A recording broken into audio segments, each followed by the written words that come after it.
Plusieurs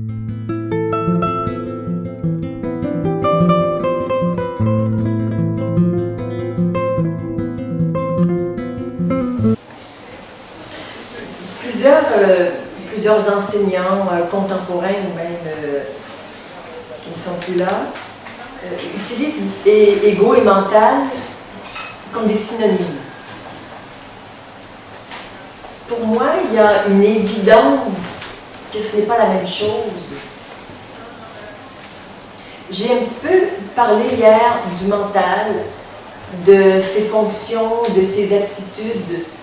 Et je trouve que le mental est une magnifique machine qui fonctionne très bien et qui a une fonction particulière, notamment dans le fait de raisonner, d'analyser, d'apprendre. Tu vois, c'est une belle machine qui marche très bien, qui a aussi l'aptitude à imaginer.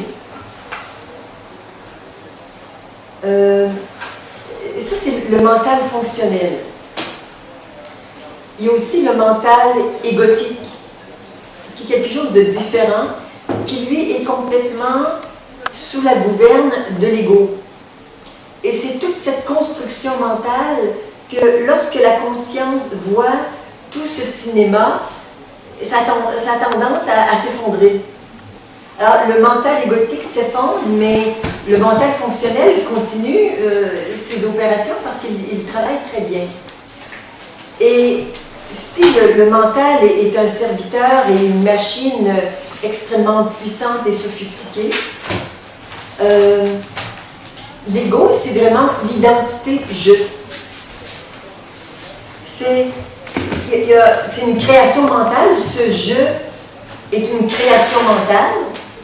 On nous a dit que tu es Ève. Et ça part du corps, de toutes les caractéristiques psychologiques. On a dit, ça c'est toi. Et de ça est né dans le mental une idée je. Et tout ce qui est vécu dans la forme Céline est approprié par un je qui dit, ça c'est moi. Et ça c'est un mensonge.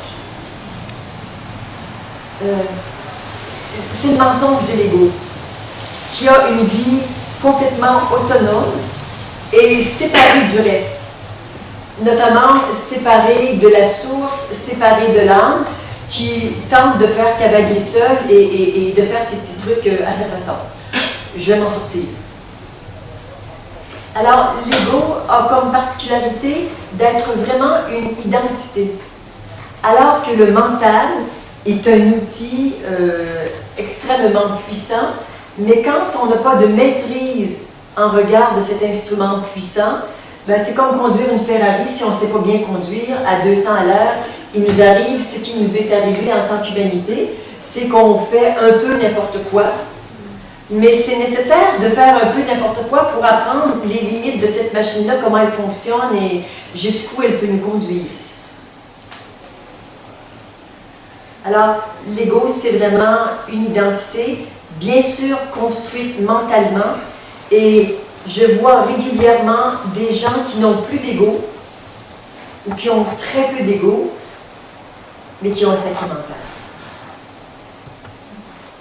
Et qui ont beaucoup plus de difficultés à acquérir une certaine maîtrise du mental, qu'ils n'en ont eu à, comment dire, à transformer l'ego qui était dans, je dirais, l'ego de l'ancienne génération. Je le disais, c'est un ego vraiment séparé, qui a une grande, grande volonté, qui croit que c'est lui qui prend les décisions. Tu vois, il s'approprie de tout ce qui se passe au niveau de la source. Alors, des personnes ont apprivoisé cet ego. Il s'est transformé en un serviteur de la source. Donc, il est vraiment au service de la vie. Et, généralement, il y a plus de difficultés à maîtriser son mental que son ego. Et c'est deux choses tout à fait séparées.